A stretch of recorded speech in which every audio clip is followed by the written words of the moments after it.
車はテクノセンター行きでございます。次は駅通り中央でございます。お降りの方はお知らせ願います。次はおもてなしでございます。お降りの方はお知らせ願います。全道一広いダンスホール、プラザホール、青木ダンススクールへお越しの方はこちらが便利です。次は市役所前でございます。お降りの方はお知らせ願います。なんか糖尿病、代謝なんか、内分泌か、リウマチか、お気に入りへお越しの方はこちらが便利です。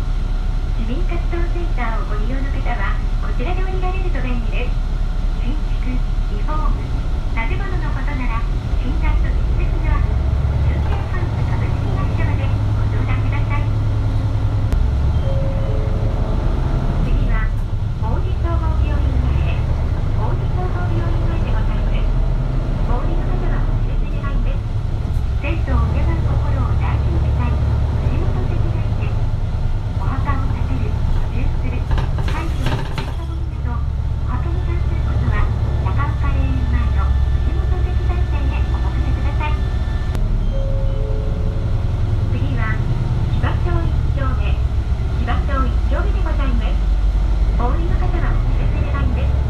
全道一広いダンスホール、プラザホール、青木ダンススクールは王子不動産第一ビル5階にございます。厚真町の団地で震度7の地震を再現したお米を厚真から